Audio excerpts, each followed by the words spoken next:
A big day for the markets because it's the last day of the month. We're going to have a monthly closeout, quarterly options expirations, and ultimately we're looking at potentially a big upcoming move. If price starts to cross a certain level, we'll witness one of the biggest short squeezes, which could lead Bitcoin price all the way up to $36,000. So we're going to outline the high time frame, medium time frame, and what you can expect on the daily time frame, so the very short-term time frames on the hourly chart. And we have a whole lot to look at. I also have two altcoins which I want to show you, which happen to be in an uptrend against Bitcoin. And as you know, you really want to be picking those coins which have strength against Bitcoin. So let's have a look at the charts. If you look at the banter bubbles over here, you can see the risk appetite is definitely back in the markets because you have BCH continuing to rip. Solana had a big push up. FTT token 21.57% up, and 𝗖𝗍 is also up massively. I don't even know what 𝗖𝗍 is, but if you do want to find out, this is all that you have to do. You click over there on the banter bubbles chart, you sign in using your Twitter, and there we go. And then basically you can participate in the chat. It will show you exactly what's going on with that token. So here, what is this coin for? 𝗖𝗍 is supposed to be designed to use as electronic cash. So this is a payment system. It sounds like a copy of Bitcoin, basically. So let's move on over there. If you do want to find out about those coins, click on them, and then you can participate in the chat. If you're a chartist, which I assume you are because that's why you watch the show, also drop your charts in there. Let us know what you're seeing on each of those coins. So let's have a look. 3-month chart. What does it look like over here?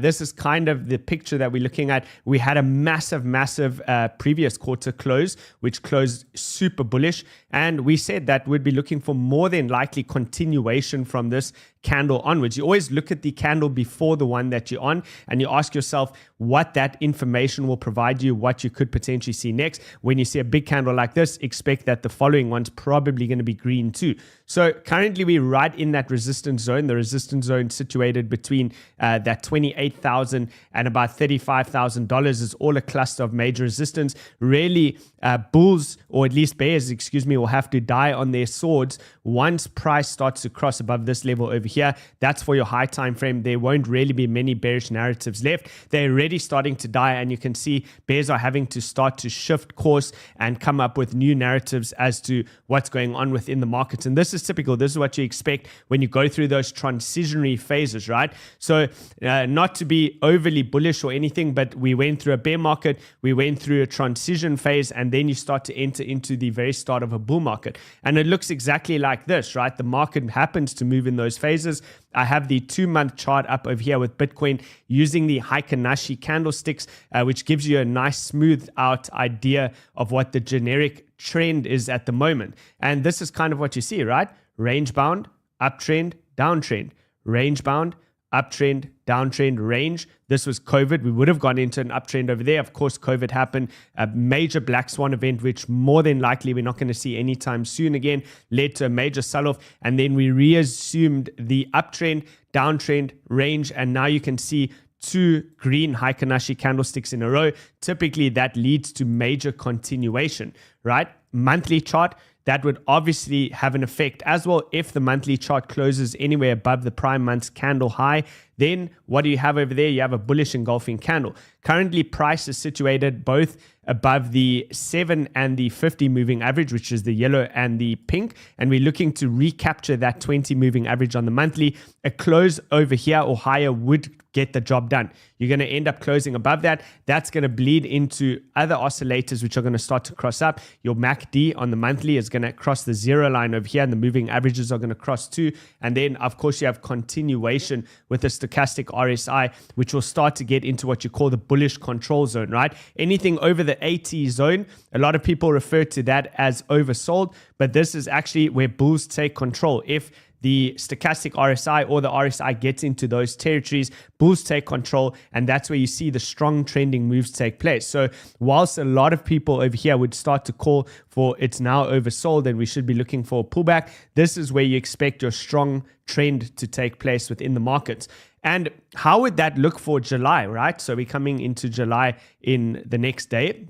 If you look at TED Talks macro, he says here, using the data which is dating back all the way to 2009 for Bitcoin, you can see Bitcoin's actually performed best in the month of July. But obviously Bitcoin was a new asset class then and was pretty much up only with very little pullbacks. So let's extrapolate that data from later on. So basically if you shift the calculation and show the data for only the past 5 years, basically what you get over here is your best performing month is going to be October, and then that's very closely followed by July. So July is still going to be a good month, even if you took that over the last 5 years. And history tends to rhyme, right? It doesn't repeat exact, but it tends to rhyme quite significantly, and it's something worth paying attention to. And then you have the FOMO of the institutions which are coming into the market. Fidelity have now refiled for the Bitcoin spot ETF. So remember, they had initially applied, BlackRock then applied, and now they basically reapplied, probably using BlackRock's methodology because BlackRock have so much power within the market, and it's almost assumed that they're basically going to win the bid on that, right? So if you look over here, here is the growing list of these ETF applications. It gets longer and longer with each passing day. And you can imagine once one of these get approved and they use the same formula, all of them will likely get approved at a later stage. And that brings literally trillions of dollars potentially into the market, which is going to be great for crypto. So if we have a look over here, Super Guppy indicator, we haven't looked at this one for quite some time. I have it on the 5-day chart, and I wanted to show you historically if we take a look at this. So I'm going to go all the way back, zoom in over here. Let's make that bigger. Essentially, you have your bear market period, of course, marked by red, right? First, it goes from green to gray. Then it goes into red. Then it goes into gray. The bands start to contract. Price gets above those bands. And then slowly it leads to expansion. You get into the green phase. And that is your major shift within the market where the bull market really starts to take off. And I'll show you why I'm mentioning this now. Let's look at the next cycle. Again, same thing, right? Green turns gray, bear market begins, goes into red, you're in the depth of the bear market, turns gray again, start to recapture that, and then green, and then basically you get chopped over here because of COVID, but it doesn't ever turn red again. So let's go look at where we're at right now. You go into the bull market there, and up it goes, gray, red, the depth of the bear market, right? And then it starts to turn gray again. Now we've recaptured that. You'd expect that this would most likely start to turn green. At your worst case scenario, you're probably going to get chopped about and maybe go back to gray again. But ultimately, you shouldn't expect that you're going to get strong periods of red, which is the major bear market. So all in all, everything is lining up to look pretty good for the future. If you look at the Bitcoin volatility over here as the bottom band, I have superimposed it on the top so you can have a look at what that looks like. Ultimately, it is still contracting back down, showing that us consolidating over here basically insinuates that the next tick up, as long as we have that bullish engulfing candle on the monthly, will most likely lead to continuation higher. And we have big inefficiencies on the left-hand side, which we're looking to fill. And that means 36,000 would become the next target. Once you clear 32, you're looking to 36. After 36, if you can clear that resistance, you're then going to be moving up towards $40,000, right?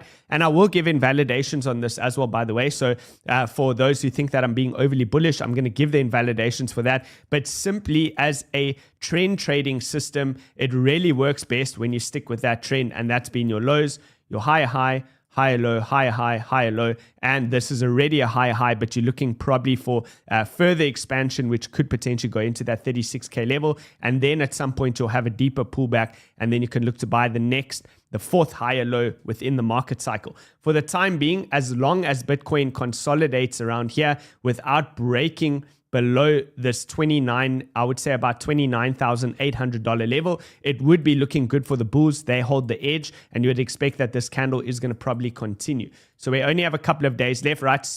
Futures will close today, and then spot will close on Sunday. Okay, let's look at the DXY, the dollar index. So we haven't brought this up for quite some time as well. Ultimately, the DXY is kind of range bound between these levels. Let's grab the highlighter quick.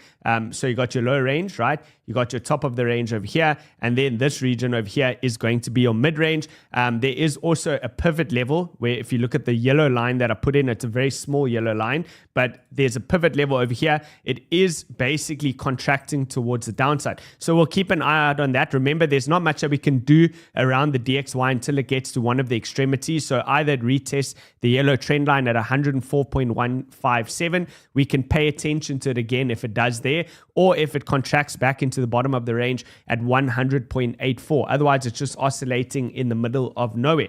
But what's interesting when you look at the traditional markets is I like what Jason Frazino says over here. He says that the Dow Jones Industrial Average with 126 years worth of history. Remember what I just said? History doesn't repeat exact, but it rhymes. He says a very similar chart to the S&P 500 and the NASDAQ 100. How many times have there been 3 straight green quarters in a bear market? You guessed it, 0 times. But this time it's different. Okay, sirs, he says. So if you look at the Dow Jones, they've basically had already 3 straight green quarters, and that basically suggests that more than likely this is not going to be a dead cat bounce or a relief rally, but if anything, it's just the start of a bull market for traditional markets once again.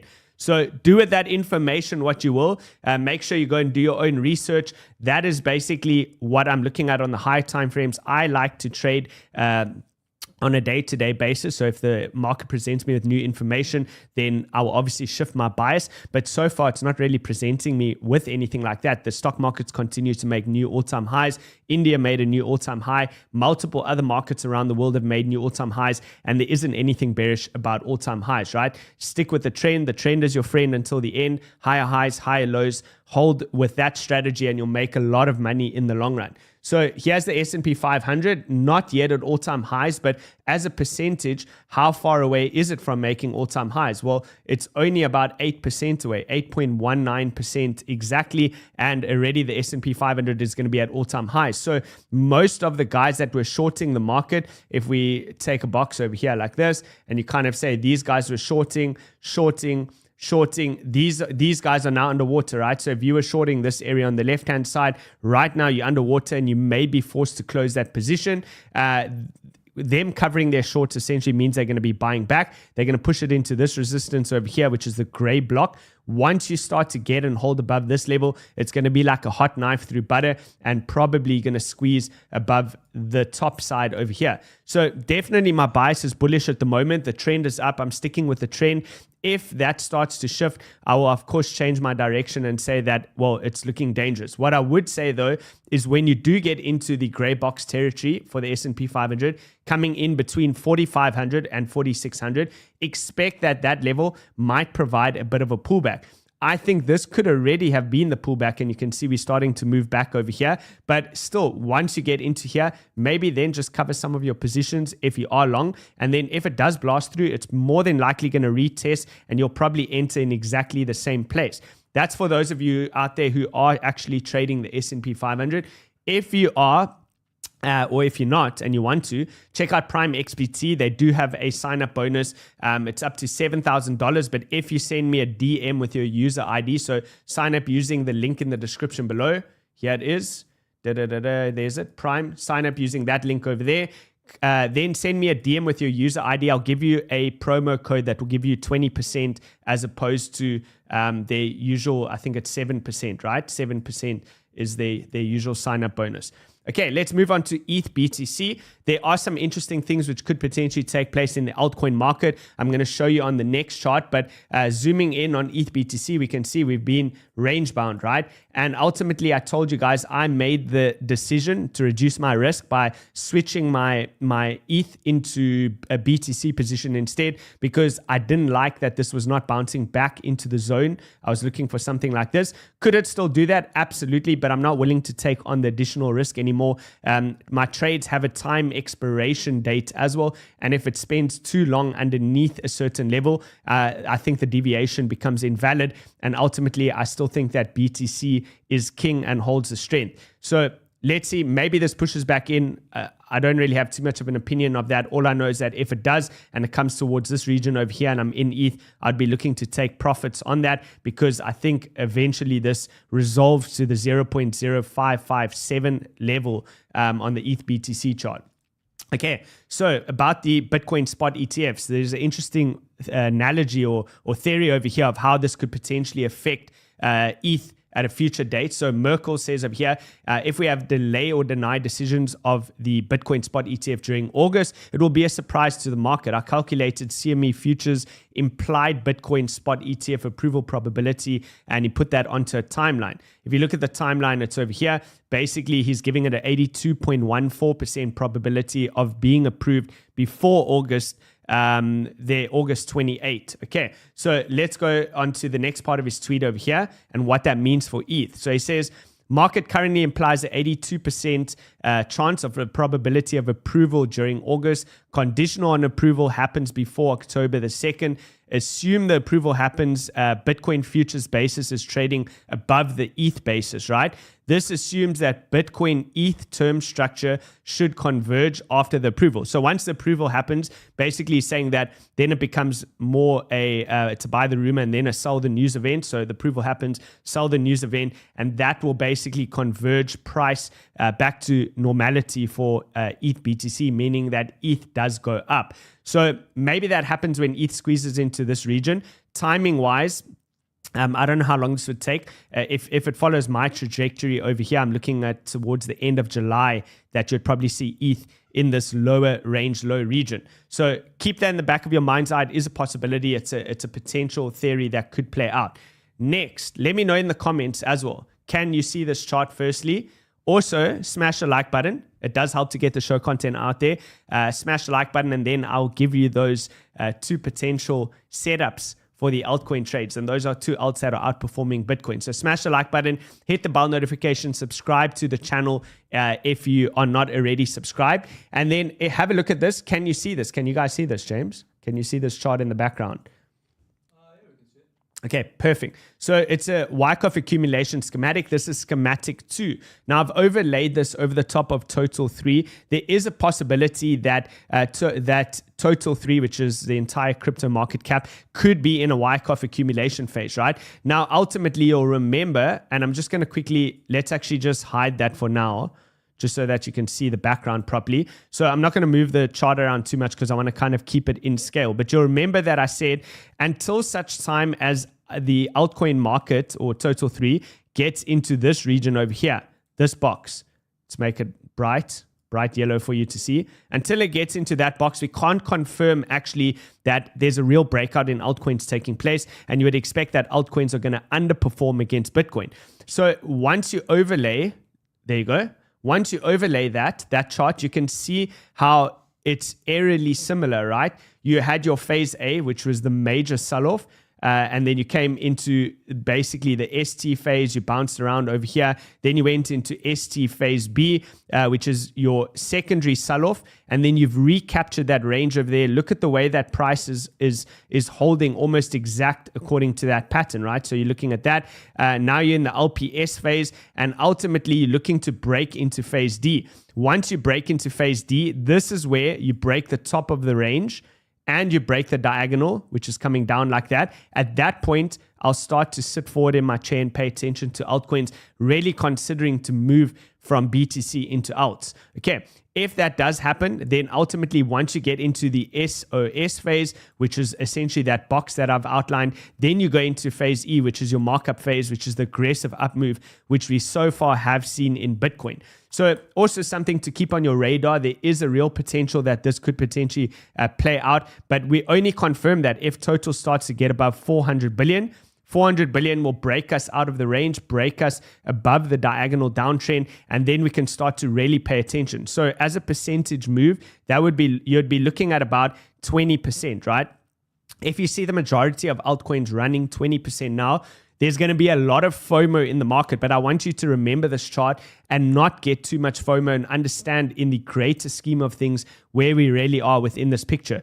You won't be too late. It will all be okay. It will be at that point already. Alts will look like they're super outperforming Bitcoin. But what happens if this takes place, right? What happens if it pushes into this resistance? That gives it a 20% move, and then it just turns back down. Because this is Wyckoff accumulation schematic 2. You can Google accumulation schematic 1. Schematic 1 would suggest that the ST phase, which is this phase over here, might come later. What does that mean? That means that you have a secondary low, where you could sweep into that 231 billion level and then only come back up, right? And obviously that's why you want to wait for confirmation. The confirmation is a break above here, and then real confirmation starts when you get above that 480 billion. Let me know in the comments, does that help? Does that make sense to you? Also, if you do appreciate that analysis, smash the like button. It really helps to get the show content out there. Okay, let's have a look over here at Benjamin Cowan.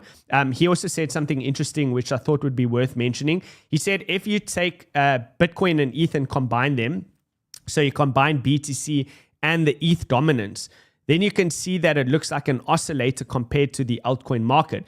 And then he says the blue chip dominance, blue chips, of course, being Bitcoin, ETH, the major large caps, are currently sitting at a 71.62% dominance level. Eventually, the target is to get to approximately 85%, and that could potentially only happen by early 2025.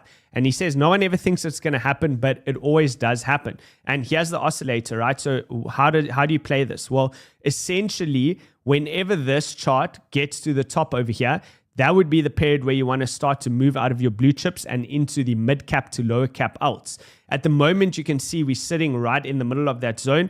If history repeats, this has got a long way to go. So mark that off on your chart. That is probably go through to his channel or his Twitter. I'm sure that he's well, it's actually right there. You can see it. There it is. It's Bitcoin dominance plus ETH dominance on a 1 month chart using Heikin-Ashi candles. Type that into your trading view and you'll get this exact same thing. Mark off the top, mark off the bottom, set an alert over here, set it maybe a little bit lower, somewhere around this region. So about that 80% zone. And then maybe you're going to forget about this and come back towards the end of the year. The alert will go off and you know, now it's time to start to focus and consider moving into alts. So if you are going to play alts, remember, play the alts that are strong against Bitcoin. So one of them that's strong against Bitcoin is actually TRIAS.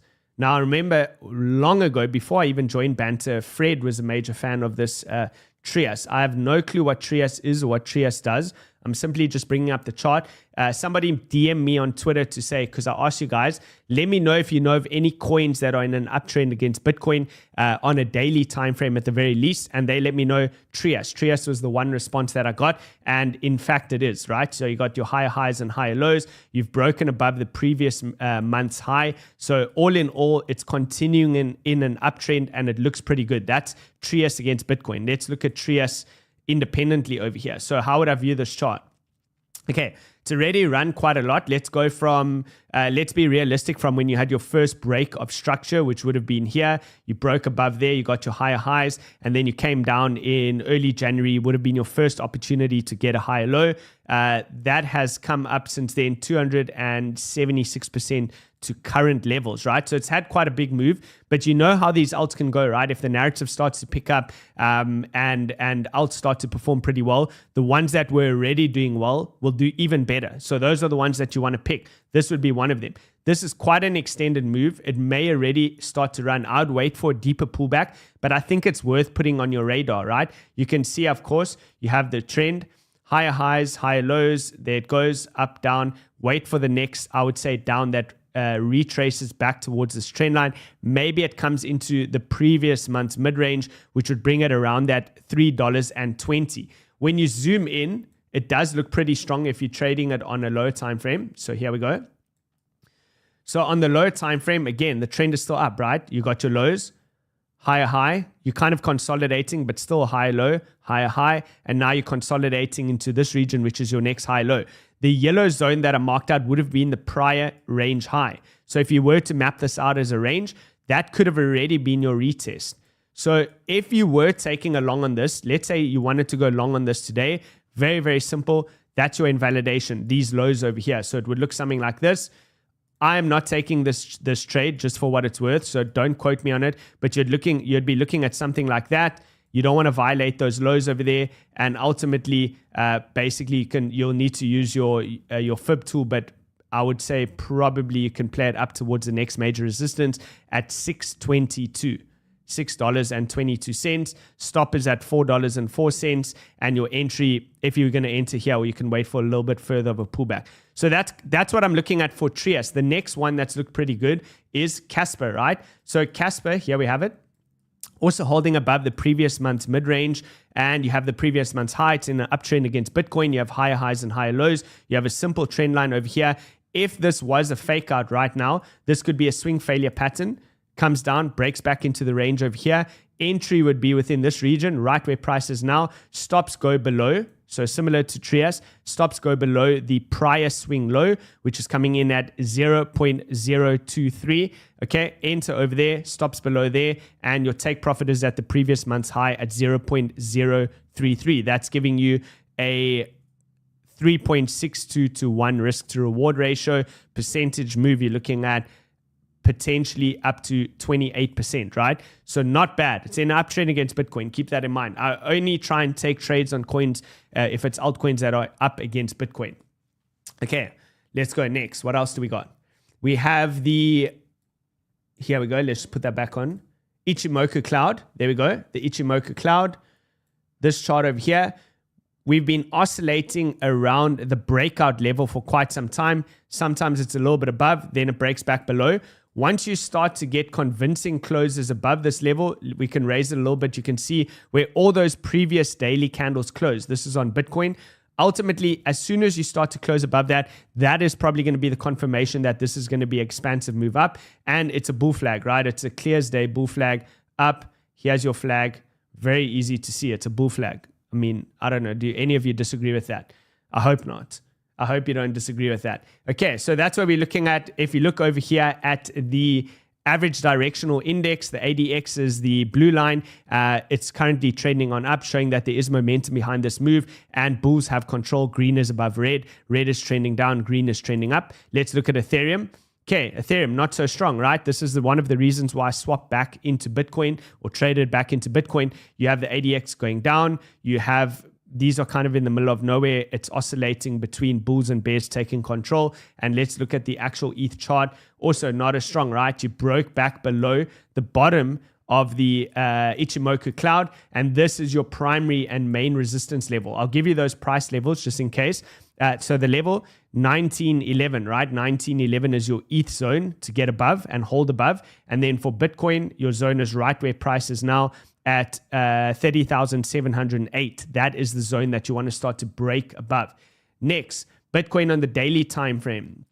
Tying that in using our pivot levels, as long as Bitcoin holds above 30,450, the RSI will continue to trend up, meaning that there's a higher chance that this is going to break towards the upside as a bull flag. What about ETH? If we look at ETH, same thing. It is also a bull flag, but it's not as pretty as Bitcoin's one. This is going to be 1860 is the level for bulls to hold. As long as they can keep above 1860, again, probability is higher that it's going to break towards the upside. We're not fortune tellers here. This is just probabilities. The probability is higher that we continue up. Of course, it can come down.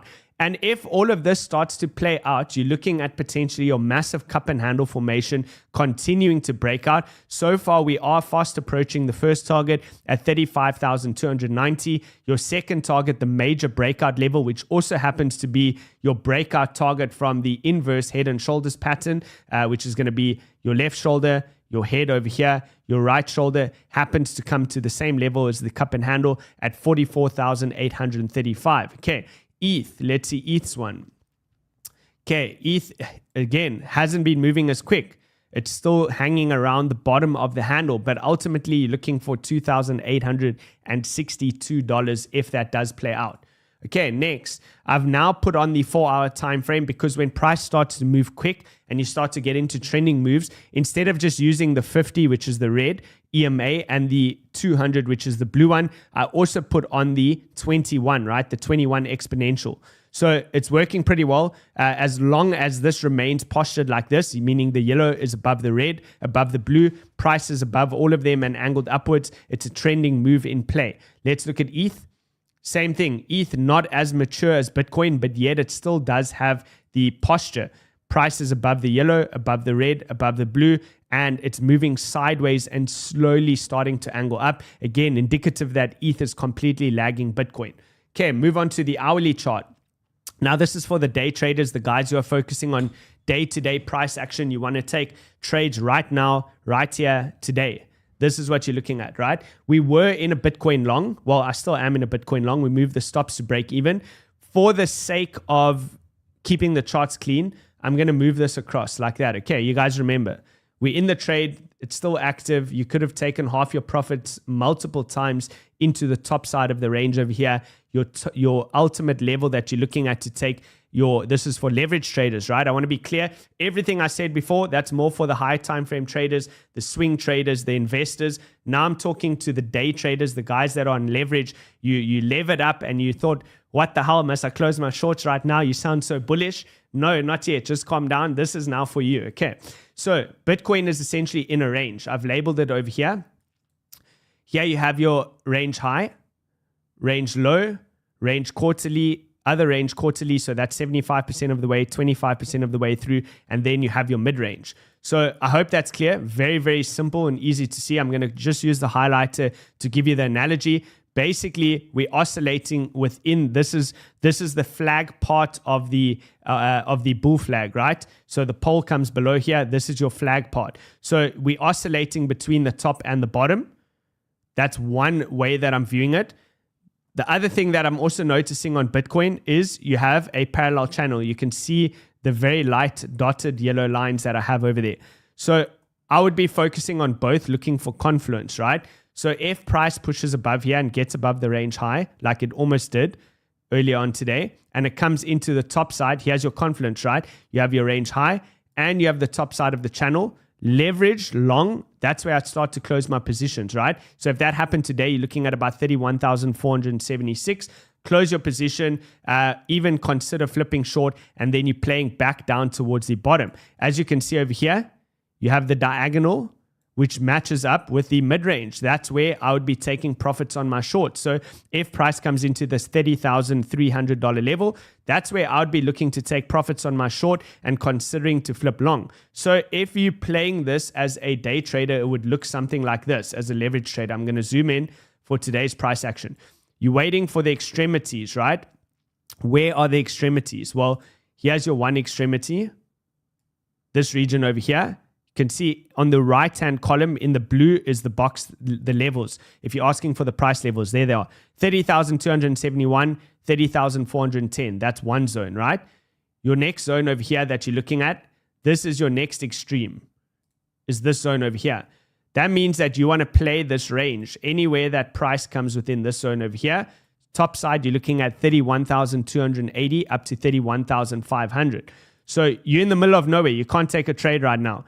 If price comes back down into the bottom over here, 30,267, flip long. There's your opportunity, right? But you don't just blindly flip long. Wait for a break back above the mid-level. There it's labeled, the mid-level. Now you flip long, stop goes under there, and you can start to play this back. Here's your TP1. Play it up towards the top of the range high into that zone. That's your TP2. And then immediately I would start to look to flip short. And again, you don't blindly flip short. You expect that price is going to reject. You expect a reaction. Why? Because this is your major resistance. So it comes into the zone. You break below the range high. Boom. There's your confirmation. Stop goes above. And same thing. You play it back down. TP1 and TP2. I hope that makes sense. That's what I'm viewing in the short time frame for Bitcoin. Okay, let's clean all of that up. And let's go look at ETH now. So giving you the same picture, but on ETH.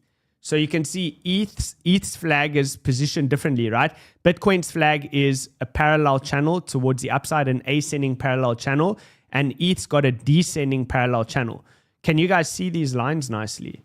I can make them bigger. I mean, I like to keep it neat and clean, but there, that should show it better. Let's do it for you on Bitcoin, just to make it a bit more clear. Okay, here we have it. There you go. Those are your dotted lines on Bitcoin.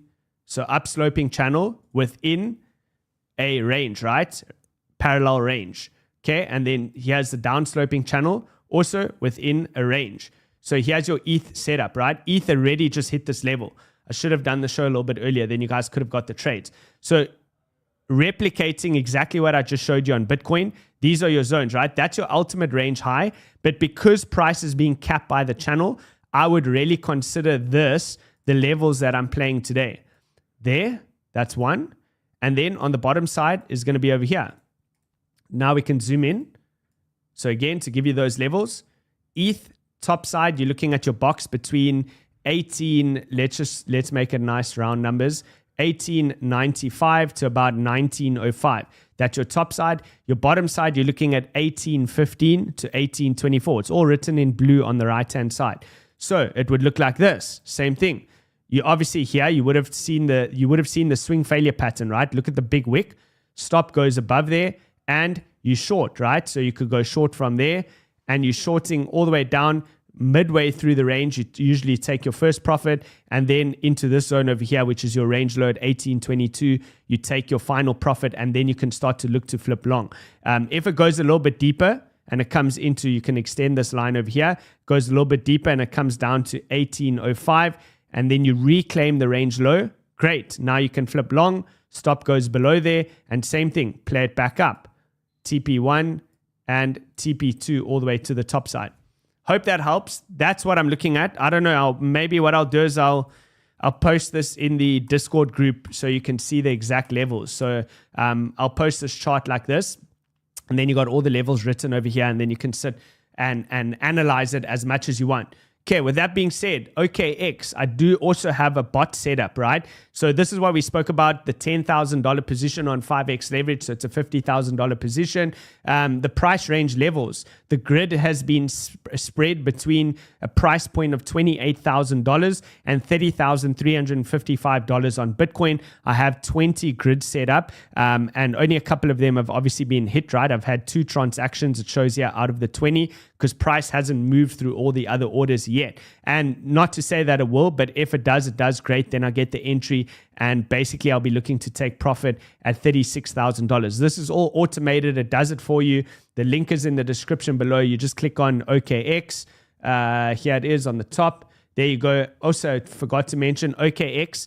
They have up to $30,000 in sign-up bonuses for you. You'll need to do a whole bunch of things when you click on the link. It gives you the instructions, and then you can see how to potentially get up to that $30,000. Okay, another interesting thing is the funding rates that I've been looking at.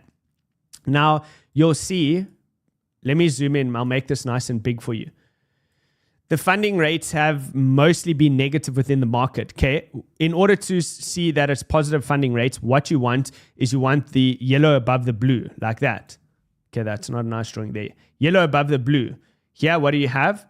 You have the blue above the yellow, so that's negative, right? It's the blues are on the downside, and on this side of here, you have blues there, yellow on top, right?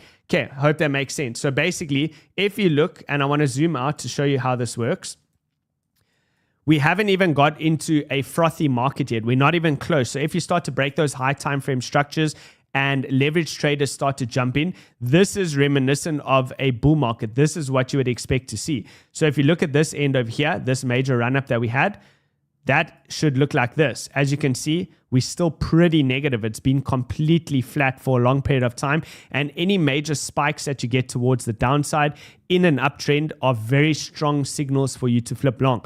So if there is a market-wide flush and some sort of a scare and prices come down aggressively, have a look at this. I'll bring it up on the show. This is BitMEX Funding and Premium Index by 𝗕𝗏𝗏𝗏. It's written on the bottom over there. If you see big spikes towards the downside, that is your indicator that it's probably an opportunity to buy up the dip, so long as structure isn't broken, right? So if you see something like this, here's your next high low. So you see something like this, a big scare, price comes down like that, and you see a big spike towards the downside. Boom, that's your opportunity right over there. This probably gets left behind as a wick and ultimately continues on upwards. Okay, next, also let's look at high block. Where's the liquidity situated for Bitcoin? Currently, there's a lot of liquidity towards the upside, 31,100 up to about 31,700. On the downside, there's a little bit of 29,500, more on the upside than the downside. Let's look at the funding rates over here, or the liquidation delta. It was negative and it recently flipped positive. If you look at ETH is lagging. As I've been saying, people are still short on ETH. So let's load that up. Okay, whilst it's loading, smash the like button. Guys, we're almost done. It really helps to get the show content out there. There is ETH, right? completely negative on the cumulative liquidation delta over here. So looking for a big grab of all of this liquidity. Look at how much liquidity. Look at the lines on the right-hand side over here. This is major liquidity for ETH 50x shorts over here, which will probably get stopped out. That is at that 1,920. And again, as I said, I expect it to squeeze deeper through that level. First, it probably squeezes up above that 2020, and then it might deviate down. So right now, I think it's better to be looking for longs into the bottom of those ranges, right? So if you look at the charts that I gave over here, if you see price coming down into the bottom zones over here, it's a great opportunity to look for longs whilst the funding is negative. And that's it, guys. That is it from me. I hope you enjoyed that. Look, on Monday, there is a possibility that I might not do a show. If I don't, I'll try to compensate for it elsewhere. Maybe I can do a Sunday show. We have a big meeting, big meeting with the Banter fam. So I don't know if I'm going to be able to make Monday because it's set for 8 a.m. and I obviously do the show at 8:40. All right. I'll see you all on the next one, whether that's on Sunday or somehow make a plan for Monday. I will see you all then. Have a great day. Appreciate all of you and cheers for now.